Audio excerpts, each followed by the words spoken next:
listening to the Metal Command Podcast.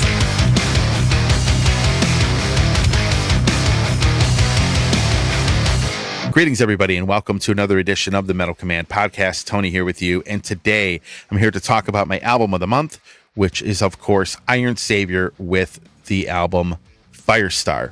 Came out back on October 6th of this month.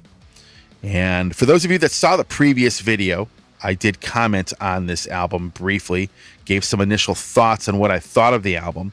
You know, at the time, most people had only heard 3, maybe 4 songs when I had actually recorded that podcast.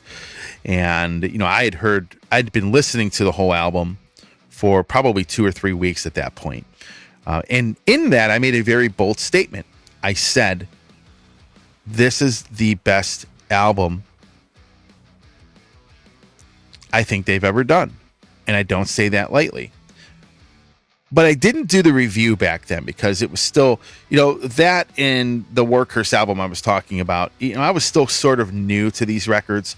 I had listened to the Iron Savior, but not that as intently as I have now in the past, say, week or two. And I don't say this lightly. This is not something I say lightly. And I think this is the best album Iron Savior has ever done.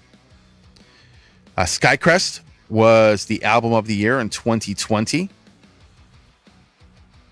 And obviously, a lot of you love the first couple records. I mean, there's so many. I mean, like the debut album and the Unification are considered power metal classics by so many people. A lot of people still refer to those albums as their favorite albums by the band. But I'm here to tell you, I think Firestar is probably, in my opinion, the best album they have ever done.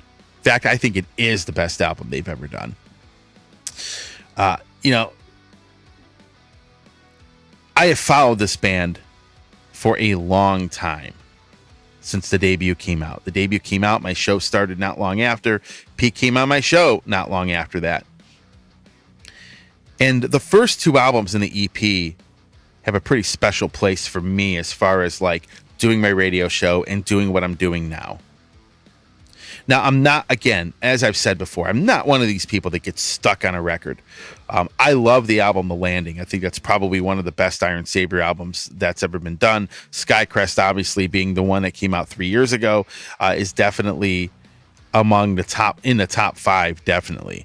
But Firestar, for me, just the songwriting and everything about it is, you know, from start to finish, just blew me away. Not only do I feel that this is probably, you know, not only do I feel that this is the best album they've ever done, I think this is one of the best power metal albums ever recorded. You know, I'm not as into European power metal as I used to be. Folks remember, you know, back in the late 90s, early 2000s, I was huge into that stuff, especially late 90s, man, when that whole resurgence started coming back. But I gotta say, this album is absolutely phenomenal, and it's a pretty big front runner for the album of the year candidacy. You know, grouped with probably 10 or 11 other albums that I really, really love this year. But at the time I recorded the last podcast, I talked about Curse of the Machinery being one of the best Iron Savior songs I've ever heard. To be honest with you, a song I haven't mentioned is a song called Demise of the Tyrant. You know, like Iron Savior has this tendency, you know, Pete has this tendency to write some fast, in-your-face power metal songs. But one of the things that he's done a great job at is writing songs with a more anthemic feel to them. Like a good example of a song like that would be Heavy Metal Never Dies. I always bring that up because it has one of my favorite guitar solos I've ever heard. But a song that has that anthemic feel and chorus is Demise of the Tyrant. In fact, I think it's easily one of my favorite Iron Savior songs that they have ever done. Nothing is Forever. Really cool song. Rising from the Ashes, Together as One, you know, Through the Fires of Hell. I mean, for me personally, those are my favorite songs in the album. In the realm of heavy metal is great. I mean, from start to finish, this album is top notch. From not only from the songwriting perspective, but the production, everything about it is top notch. And you can't say that about a lot of bands these days. There are a lot of bands that really do keep putting out great records, and then you have bands that don't. But I'll tell you what, Iron Saber, to me, it almost seems like they're getting, Pete and everybody else, they're getting better as time goes on. They're getting better as time goes on. That is something that, for me, I think is great. There are bands that just end up doing that. Now, again, you always get the naysayers that can't get past a certain album, like they have to listen. Nothing will ever be better than said album. We've all encountered that fan base and group of people. I'm going to be honest with you. I honestly love what Pete Seelig and this band have done, and it's definitely album of the month for October. And best wishes to Pete. He just had some surgery. You can probably go to Facebook to get more info on that, but just to let you all know, he did go through some medical stuff.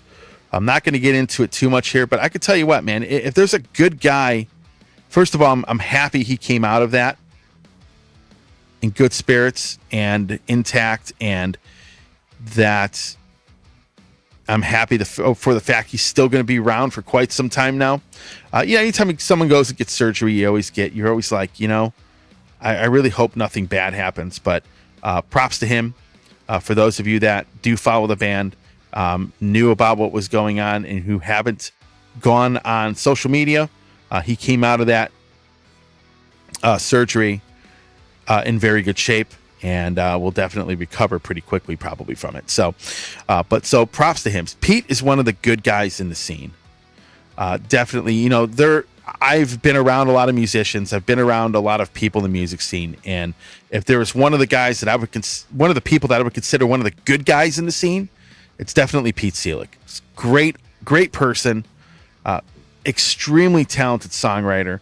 I would probably have him in my, a lot of people might look at me like I'm crazy, but I would have him in my top 10 as far as individual guitar players. I think his playing and his songwriting is that good, and he is that talented. So I definitely recommend picking Firestar up.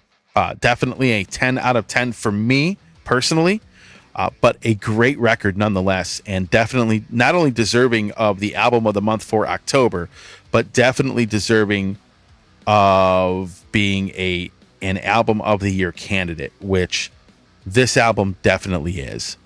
So with that said, if you like what you see and hear on this channel, please like and subscribe to the channel. Hit the little bell to be notified anytime I do post a video.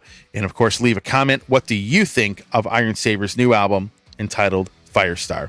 With that said, thanks for watching. Stay metal.